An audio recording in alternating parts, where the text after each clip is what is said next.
ਸਿਆਸਤ ਤੋਂ ਸੰਨਿਆਸ ਲੈ ਚੁੱਕੇ, ਦੂਜੇ ਅਰਥਾਂ ਵਿੱਚ ਸਿਆਸਤ ਤੋਂ ਤੌਬਾ ਕਰ ਚੁੱਕੇ ਐਡਵੋਕੇਟ ਐਚ.ਐਸ. ਫੂਲਕਾ ਦਾ ਸਿਆਸਤ ਨਾਲ ਮੋਹ ਮੁੜ ਜਾਗ ਪਿਆ ਹੈ। ਬਹੁਤ ਦੇਰ ਤੋਂ ਕਿਆਸ ਲੱਗ ਰਹੇ ਸਨ ਕਿ ਉਹ ਭਾਰਤੀ ਜਨਤਾ ਪਾਰਟੀ ਵਿੱਚ ਹੀ ਜਾਣਗੇ, ਪਰ ਇਹ ਦਿਨ ਆਉਂਦੇ ਆਉਂਦੇ ਬਹੁਤ ਸਮਾਂ ਲੱਗ ਗਿਆ।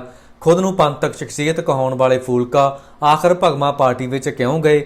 ਇਸ ਪਾਰਟੀ ਵਿੱਚ ਜਾਣ ਲਈ ਉਹਨਾਂ ਜੋ ਦਿਨ ਚੁਣਿਆ ਉਹ 1 ਅਪ੍ਰੈਲ ਸੀ, ਜਿਸ ਨੂੰ ਅਪ੍ਰੈਲ ਫੂਲ ਵੀ ਆਖਿਆ ਜਾਂਦਾ ਹੈ। ਭਾਜਪਾ ਵਿੱਚ ਸ਼ਾਮਲ ਹੋ ਕੇ ਫੂਲਕਾ ਨੇ ਆਪਣੀ ਪੁਰਾਣੀ ਪਾਰਟੀ ਅਤੇ ਉਸ ਪਾਰਟੀ ਦੇ ਪੁਰਾਣੇ ਸਾਥੀ ਵੀ ਖੜਕਾਏ।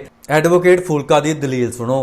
ਕਹਿੰਦੇ ਪੰਜਾਬ ਦੇ ਹੱਥ ਮਜ਼ਬੂਤ ਕਰਨ ਅਤੇ ਪੰਜਾਬ ਨੂੰ ਬਚਾਉਣ ਲਈ ਪੰਜਾਬ ਵਿੱਚ ਭਾਜਪਾ ਨੂੰ ਲਿਆਉਣਾ ਬਹੁਤ ਜ਼ਰੂਰੀ ਹੈ। ਤੁਹਾਨੂੰ ਯਾਦ ਹੀ ਹੋਣਾ, ਜਦੋਂ ਐਡਵੋਕੇਟ ਫੂਲਕਾ ਨੇ ਆਮ ਆਦਮੀ ਪਾਰਟੀ ਛੱਡੀ ਸੀ ਤਾਂ ਉਹਨਾਂ ਸਿਰਫ ਪਾਰਟੀ ਨਹੀਂ ਛੱਡੀ ਸੀ, ਸਗੋਂ ਸਿਆਸਤ ਹੀ ਛੱਡ ਦਿੱਤੀ ਸੀ। ਸਿਆਸਤ ਨੂੰ ਉਹਨਾਂ ਬੁਰਾ ਭਲਾ ਕਹਿ ਕੇ ਇਹ ਵੀ ਆਖਿਆ ਸੀ ਕਿ ਇਹ ਉਹਨਾਂ ਦੇ ਵੱਸ ਦਾ ਕੰਮ ਨਹੀਂ। ਫਿਰ ਹੁਣ ਉਹ ਇਸੇ ਸਿਆਸਤ ਵਿੱਚ ਮੁੜ ਦੁਬਾਰਾ ਕਿਉਂ ਕੁੱਦ ਪਏ ਨੇ? ਗੱਲ ਪੰਜਾਬ ਅਤੇ ਪੰਜਾਬੀਆਂ ਦੇ ਭਲੇ ਦੀ ਕਰ ਰਹੇ ਨੇ ਅਤੇ ਭਲਾ ਇਸ ਵਿੱਚੋਂ ਸ਼ਾਇਦ ਉਹ ਆਪਣਾ ਦੇਖਦੇ ਹੋਣ ਅਤੇ ਭਾਜਪਾ ਉਹਨਾਂ ਵਿੱਚੋਂ ਆਪਣਾ ਭਲਾ ਤੱਕ ਰਹੀ ਹੋਵੇ, ਜਿਨ੍ਹਾਂ ਨੂੰ ਪੰਜਾਬ ਵਿੱਚ ਅਜਿਹੇ ਸਿੱਖ ਅਤੇ ਪੰਥਕ ਦਿੱਖ ਵਾਲੇ ਚਿਹਰੇ ਬੇਹੱਦ ਲੋੜੀਂਦੇ ਨੇ।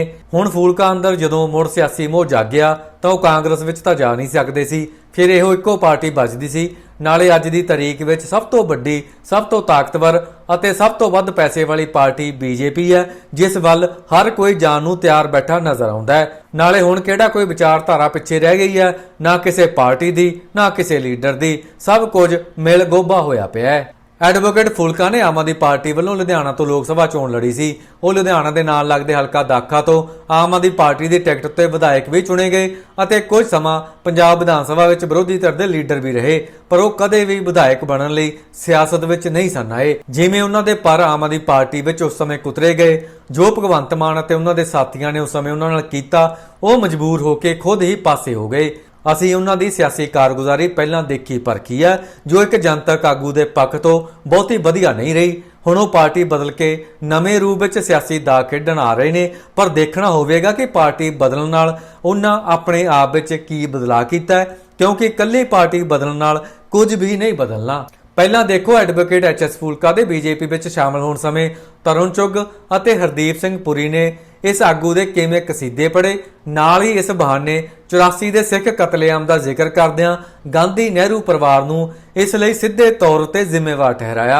आज बहुत स्वागत का दिन है।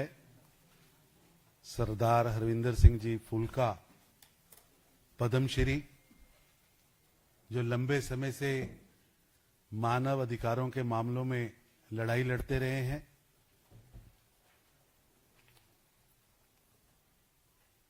और जब 1984 में गांधी नेहरू परिवार के इशारों पर देश के 52 शहरों को शमशान बनाया गया और खासतौर पर दिल्ली में सिख कत्लो गारत की गई, तब देश के अंदर केवल भारतीय जनता पार्टी अकेली एक पार्टी थी जिसने बाजार से लेकर संसद तक आदरणीय अटल बिहारी वाजपेयी जी, स्वर्गीय अटल बिहारी वाजपेयी जी, स्वर्गीय मदन लाल खुराना जी के नेतृत्व में आवाज उठाई। उस समय यंग फूलका जी 1984 सिख कत्लो गारत के दोषियों को सजा दिलाने के लिए सामने आए और लगातार 42 साल तो वो लड़ाई लड़ रहे ने। लगभग 70 तो ज्यादा लोगों को कतल के केसा जो उन्होंने सजा दवाई है सिर्फ 1984 सिख कतलो गारत। 250 तो ज्यादा अपराधियों ਨੂੰ ਦੋਸ਼ੀਆਂ ਨੂੰ ਸਜ਼ਾ ਦਿਲਾਈ। ਔਰ ਜਿਹੜਾ ਉਹ 1984 ਦਾ ਦੌਰ ਜਦੋਂ ਅਸੀਂ ਯਾਦ ਆਂਦਾ ਹੈ, ਜਦੋਂ ਵੋਟਰ ਲਿਸਟਾਂ ਫੜ ਕੇ ਕਾਂਗਰਸ ਦੇ ਲੀਡਰਾਂ ਨੇ ਕੱਲਾ ਸਿੱਖ ਦਾ ਘਰ, ਪੰਜਾਬੀ ਦਾ ਘਰ ਲੱਭ ਕੇ ਉਹਨੂੰ ਸਾੜਿਆ, ਜ਼ਿੰਦਾ ਜਲਾਇਆ। ਉਸ ਵੇਲੇ ਅਟਲ ਬਿਹਾਰੀ ਵਾਜਪੇਈ ਸਾਹਿਬ ਸਾਹਮਣੇ ਆਏ ਸੀ, ਭਾਰਤੀ ਜਨਤਾ ਪਾਰਟੀ ਸਾਹਮਣੇ ਆਈ ਸੀ ਔਰ ਉਸ ਆਵਾਜ਼ ਨੂੰ ਅੱਗੇ ਵਧਾਉਣ ਦਾ ਕੰਮ, ਨਿਆਂ ਦਿਵਾਉਣ ਦਾ ਕੰਮ फूलका साहब ने शुरू किया। मेरे लिए पर्सनली फूलका जी का फॉर्मली हमारे परिवार में शामिल होने का इट हैज पर्सनल सिग्निफिकेंस, और मैं उसके बारे में आपको सामने की 1-2 चीजें रखना चाहता हूं। देखिए, Phulkaji's name is not only a household name in India, in the Sikh community, it is a household name all over the world. And let me explain why. That he is highly respected in the community would be an understatement. He is highly respected in the country. He is also highly respected outside the country. Why do I say that? देखिए, what happened in 1984, एक यहाँ पे शब्द इस्तेमाल किया गया कि उनको दंगे। मैं माफी चाहता हूं तरुण जी, आप मेरे बड़े क्लोज हो, पर वो दंगे नहीं थे। दंगा जो शब्द है या दंगे जो शब्द हैं, इसका मायना होता है, अंग्रेजी में इसको राइट्स कहते हैं। It can mean two opposing groups throw stones at each other, indulge in rampant violence, kill each other. What happened in 1984 was not a riot. It was cold-blooded killing of, I think, 2,300 innocent members of my community by a dispensation which has still not, in my view, appropriately apologized. The other day, sitting outside the Makkardiva Day gate, the honorable leader of the opposition mentioned or characterized one of our colleagues who was walking up the steps and called him a traitor. It's a very serious word to use. It also displays the inner mindset of the person.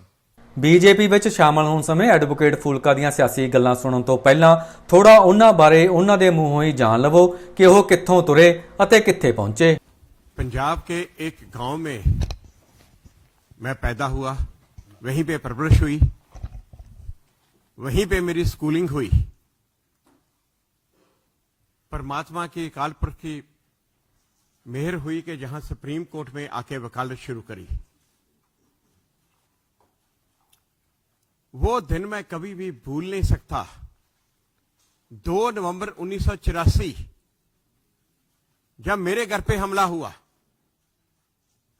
मेरी wife pregnant थी और इधर भाग रही थी, इधर उधर मुझे बचाने के लिए। हम फर्स्ट फ्लोर पे रहते थे, सीढ़ियों से मॉब ऊपर आया। हमारे जो लैंडलॉर्ड थे ग्राउंड फ्लोर पे रहते थे, बाहरी परिवार था, पंजाबी हिंदू परिवार था और वो बीजेपी के कट्टर सपोर्टर थे। वो मिसेस बाहरी आंटी जी सीढ़ियों में खड़े हो गए मॉब को रोकने के लिए। उतनी देर में उनकी डॉटर लॉ ने आके हमें भगाया और जाके अपने स्टोर में अंदर लगा के आगे रजाइयां रख के ताला लगाया। अगर वो आंटी, बाहरी आंटी उस दिन सीढ़ियों में खड़े होके मॉब को ना रोकते तो मैं आपके सामने ना होता। कसूर क्या था मेरा कि मैं एक सिख था। वो जो दिनों की, वो 3 दिनों की, आज भी वो 3 दिनों की जो स्टोरी है, जो भी कोई सिख दिल्ली में था उनको कहो वो 3 दिनों की हालत सुना दें। अगर कोई बिना आंखों में आंसू आए वो 3 दिनों की स्टोरी सुना दे तो फिर कहना, इतना बुरा हाल था।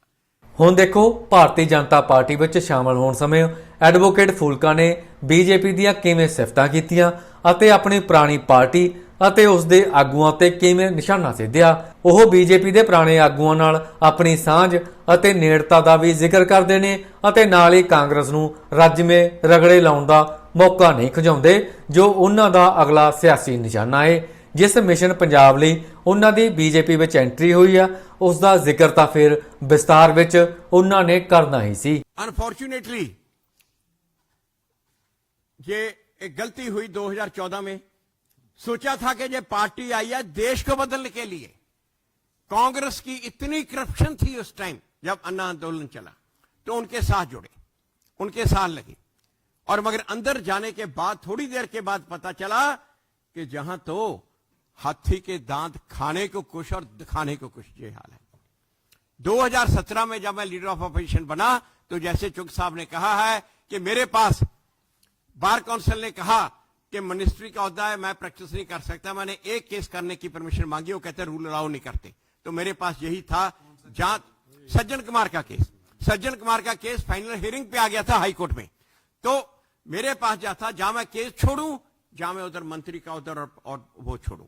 तो क्योंकि वहां ये केस तो मेरे अलावा किसी और ने करना नहीं था, तो मैंने अपनी ड्यूटी समझ के कि शुरू से जो मुझे उस अकाल पुरख ने, परमात्मा ने मुझे ये मौका दिया ये करने का, तो मैंने ना कि सिर्फ लीडर ऑफ ऑपरेशन छोड़ा, पॉलिटिक्स भी छोड़ के आके पूरा जोर लगा के यहां पे ये केस किए। और उस केस के रिजल्ट हुआ, सज्जन कुमार 8 साल हो गए जेल में है, लगातार जेल में है। और मैंने तो तब उस वक्त पॉलिटिक्स छोड़ के इसी काम के लिए लगे हुए थे। मगर आज जो पंजाब का हाल है वो देख के ना दुख होता है, दुख होता है। और अपने आप को गिल्टी फील करते हैं कि पंजाब में इतना बुरा हाल है, हम साइड पे बैठे हैं। लोगों ने भी कहना शुरू कर दिया ये हालत। अब ये पंजाब में आप देखो, लॉ एंड ऑर्डर की सिचुएशन ले लो, गैंगस्टरवाद ले लो। मेरा ख्याल है कोई ऐसा अच्छा बिजनेसमैन या कोई अच्छा लैंडलॉर्ड नहीं है जिसको फरोख्ती की कॉल ना ही हो।